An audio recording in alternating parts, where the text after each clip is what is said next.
It's literally like 30 degrees Celsius outside, and I'm showering with my sweat. I'm the person who never throws things out. And look what I found at the storage! A piece of kitchen countertop. Also, I have giant empty rolls. Where did I get it? I brought it home last summer when I was working at food producing factory. We used it to pack confectionery products, but then we just didn't use it. That's why I took it home. The moment I saw it, I came up with an idea to make model-like round table and used these rolls as a legs, inspired by trendy furniture in 2022. First of all, I sanded the surface of the top and attached the legs using nails and corners. I used 3 pairs to make sure that the table wouldn't collapse. So I can do it like this and holding only one leg and it's not separating. That's the result I was looking for. Using construction foam, I start covering the surface, beginning with the inner part of the leg. It will add a durability.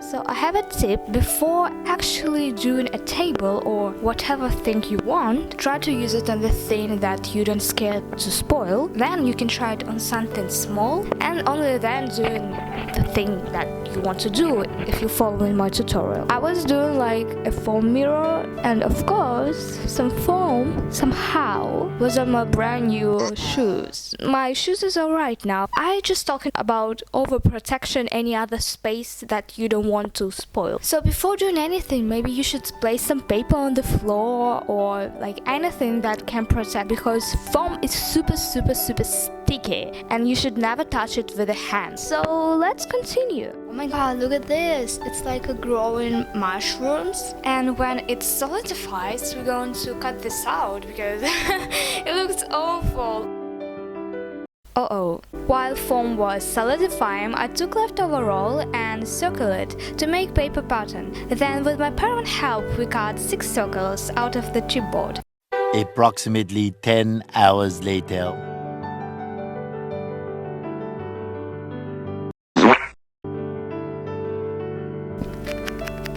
Still sticky.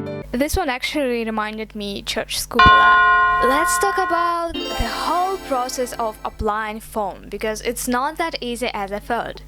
I really wanted to make my table as fluffy as possible, like in some Pinterest picture. But this was hardly achievable in only one foam application. Even though the foam is sticky, when I start applying another layer when the previous one didn't dry yet, it fell. So I discovered a technique that works the best. At first I did vertical lines and skip a bit of space, and then when this layer dries out I fill in the gaps, and then if I wasn't satisfied with the result I did another layer over top, but if only it was completely dried. One thing abundantly clear, it took me a lot of time, 3 days to be precise. During this time I sanded wooden circles. As you can see, sanded and non-sanded look pretty different, that's why it's one of the most important steps. Then I covered with the wooden stain. This sanded surface looks so fucking bad, like it's a disaster. So I got a paint.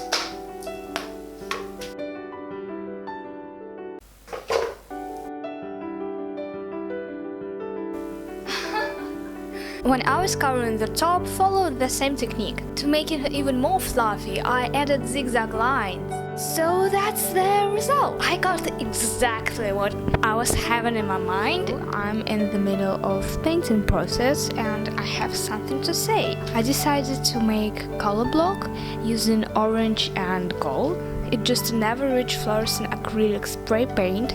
I'm obsessed with how it looks, and as you can see, it applies differently. Due to the fact that construction foam porous material, this one applies really hard. You can apply it like this, it will give just a shine. But if you want this result, you need maybe 3 layers. But if you're choosing just an average spray paint, kinda like this, it's enough to have only one layer.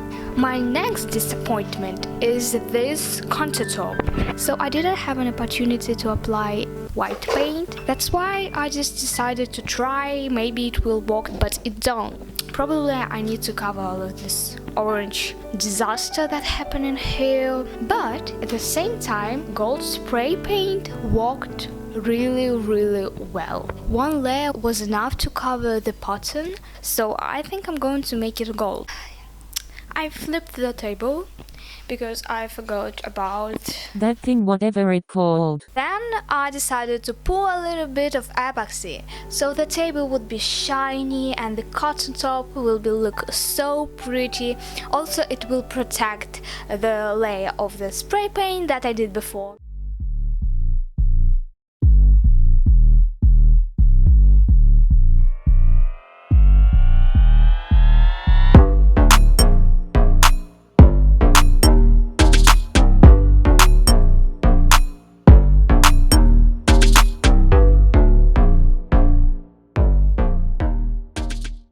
But when the epoxy dried out, I looked at the table and discovered that the layer of the spray paint I did before was completely smudged. It looks different, but I cannot say that I'm not satisfied with the result. Now it looks more artistic. Anyway, I can say it was on purpose and it's a designer touch. Its surface looks like Mars or something and memorized me about red planets. What do you think? Now it's time to count money expense.